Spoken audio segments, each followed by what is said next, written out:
The GT Academy guarantees the most unique and exclusive driving experience in the world. It will allow 2 Gran Turismo players, who so far have only known the virtual world of motor racing, to realize their dream of taking part in a real race. The 22 fastest PlayStation players in Europe will fight for a place at the toughest racing academy worldwide in the mecca of British motorsport, Silverstone. The competitors will be judged by a professional jury, GT Academy leader Steve Deeks. With him on the jury, Rob Buff, responsible for the driving competence of the participants, Elliot Chalifour, responsible for fitness, and Mike Garth, head of motorsport psychology, all highly acclaimed racing experts. And if that wasn't enough, a motorsport legend joins them, former Formula One driver Johnny Herbert.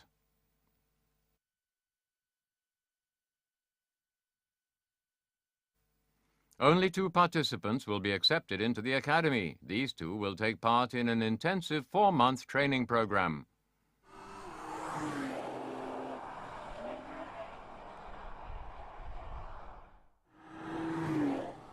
There they will gain a professional racing license and will then have the opportunity to be in the starting lineup at the 24-hour race in Dubai as part of the Nissan PlayStation team.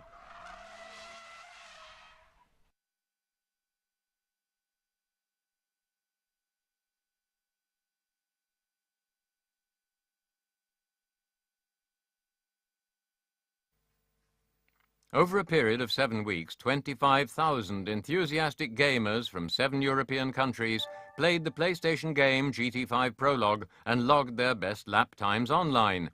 The 20 fastest gamers were subsequently invited to national finals in their own country. The best players from each country will now compete against each other for one of the 22 sought-after places at the GT Academy in Silverstone. It was a great moment for me. Maybe it's the start of a career as a professional race driver.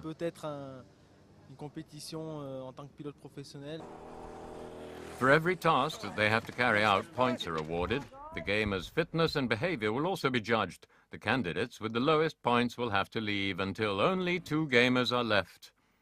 It's the first day of the GT Academy, and the 22 competitors are up early for their first briefings.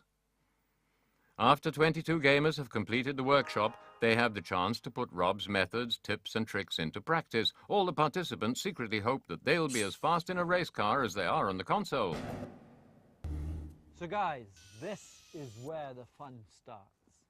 You're going to be in the 350Z, sat alongside one of our instructors. We are going to time you, and remember that safety is key. Keep it out of the wall. Full focus, please, guys. Thank you.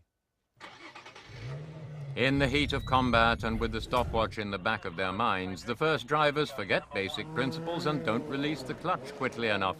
That makes the car overheat, and it doesn't look very favorable.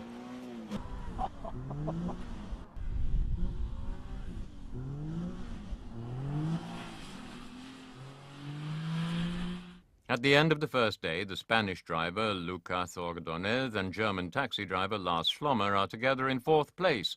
Sweden's fastest gamer, Chris Midmark, occupies 3rd place, and French car mechanic Fabrice Bernard holds 2nd place. With a 1-point lead, Matthew Gordon from England holds 1st place.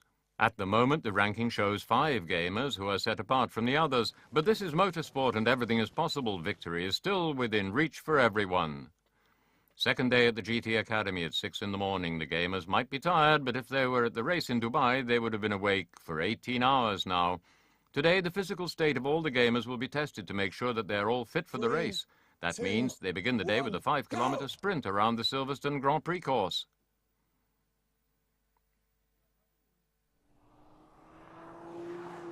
Driving in Dubai is as physically draining as it is mentally draining.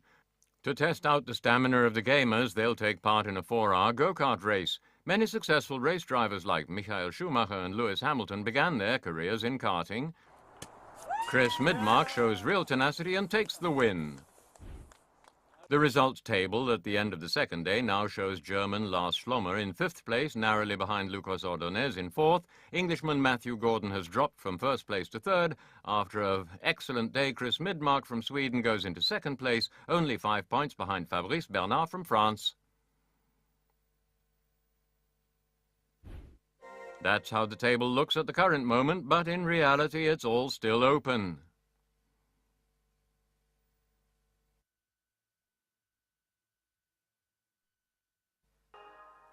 The gamers have made it through the first half of the academy. From now on, the pressure will increase on everyone because the jury will begin their selection procedure. The Dubai 24-hour race is physically draining. The gamers will now take part in an intensive fitness test. I can't get no more. You're out, definitely. Very out. Because the candidates have made good progress, it's time for them to meet the GT Academy legend. Give it up for Johnny Herbert.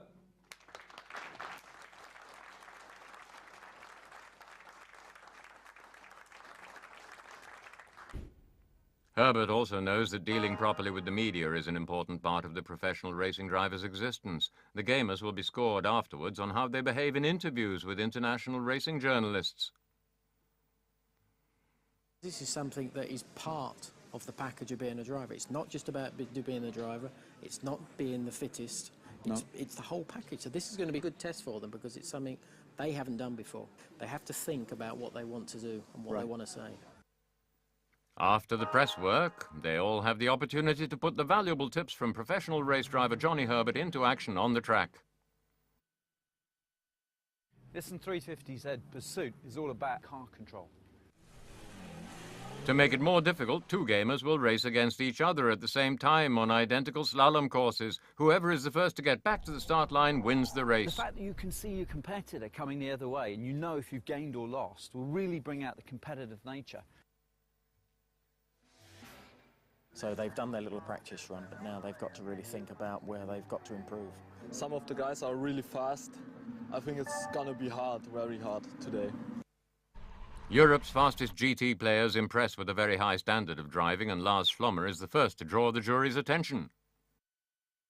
Lars, very smooth already. Yeah. First discipline of the day is obviously listen to what you had to say in your masterclass, and he's putting into practice. The only thing he forgot one of the roundabouts, but that's Taxi fine. driver, mate. Yes, He tries to get he always wants to get the client to quick the way airport around, quicker. absolutely, yeah. Italian Luca Lorenzini also shows that he and his talent are worth watching with the best time of the day, very different to his compatriot Giacomo Cunial. You are, at the moment, my biggest disappointment here at GT Academy. And I'm going to tell you why. You look like a race driver, you talk like a race driver. Yeah, I'm sure the girls will like you, right? But at the moment, you're not giving me 110%. That's what I asked you for. Don't smile. This is your one chance to become a professional race driver. Don't smile. Don't smile, right? Seriously, start showing me what you're capable of. Clear? Good lad. Good. Yes. You can smile. Now get lost. Giacomo takes what Deke said to heart and turns the next race into a real chase, in which he drives the third fastest lap of the day, only a tenth of a second behind Spaniard Lucas Ordonez. At the end of the third day, the GT Academy must decide which 6 drivers to cut. After hours of debate, the jury has reached its decision.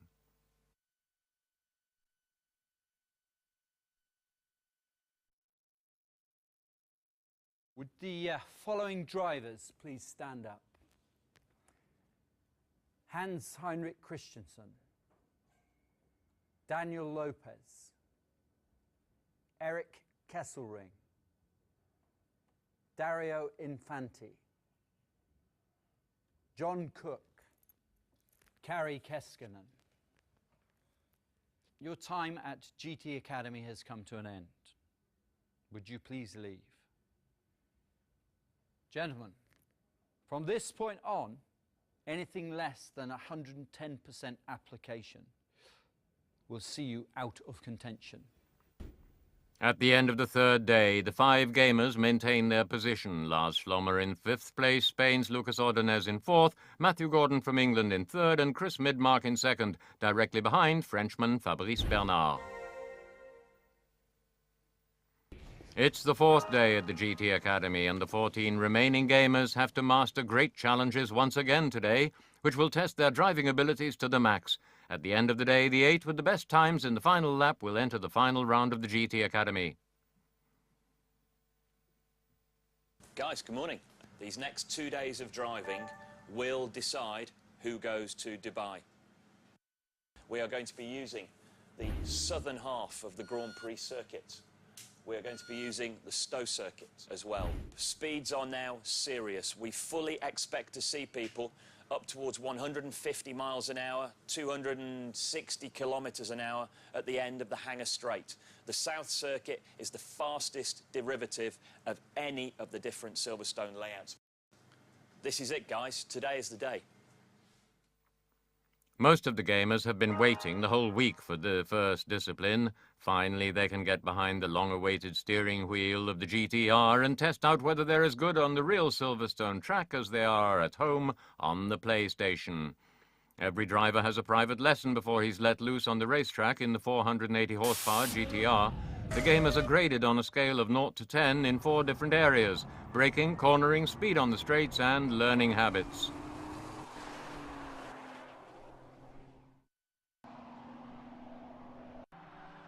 The gamers are highly impressed by the GTR, but the instructors are even more impressed with their students. Yeah, just remember what we did earlier on, yeah?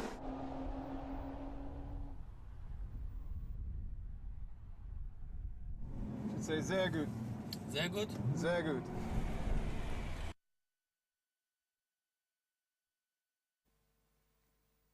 In the last racing discipline of the day, before 6 more competitors must leave the academy, they have to drive a super pole lap in Silverstone single-seaters around Stowe Corner.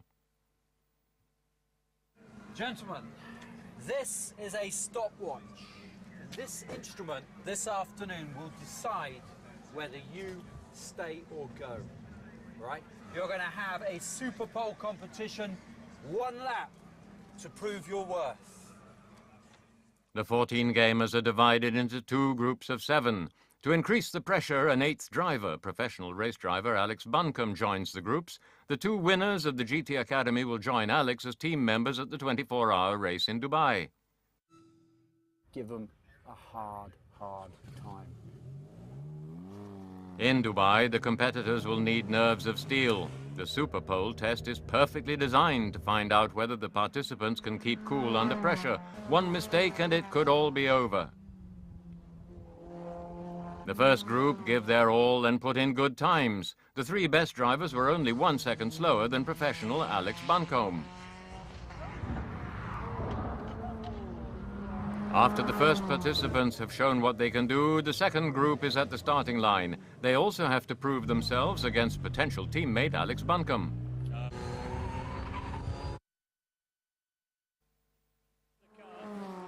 The results table for the race in the 1-seater shows Lucas Ordonez in 3rd place, Fabrice Bernard in 2nd place, and Arnaud Lacombe in pole position with the fastest lap.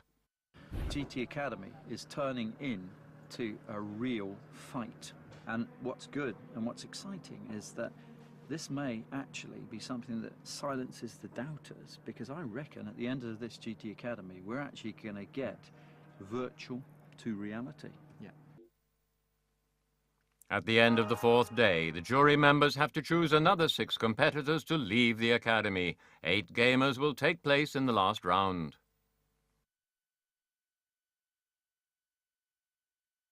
And the final position for day 5 of GT Academy, Giacomo Cunial. Gentlemen, I'm sorry. Sadly, your time at GT Academy has come to an end. Please leave us now. Some participants are struggling a lot with the fact that they didn't make it into the last round. But to quote Johnny Herbert, you have to find a way to turn negative experiences into positive ones. I came here with no experience on the track, and well, I drove pretty fast today, so I'm happy with that. I gave it 100% to try my best, and I've certainly enjoyed the 4 days that we've had so far. I think it was fair because the others are really good at driving. I think that PlayStation and Nissan did a good job, and I'm sure I never forget. Coming up in part 2 of GT Academy. That is the fastest man in GT Academy. Did I get through? Oh, he's off. He's lost it. Ladies and gentlemen, the 2 drivers who are going to be joining the PlayStation Nissan GT team in Dubai are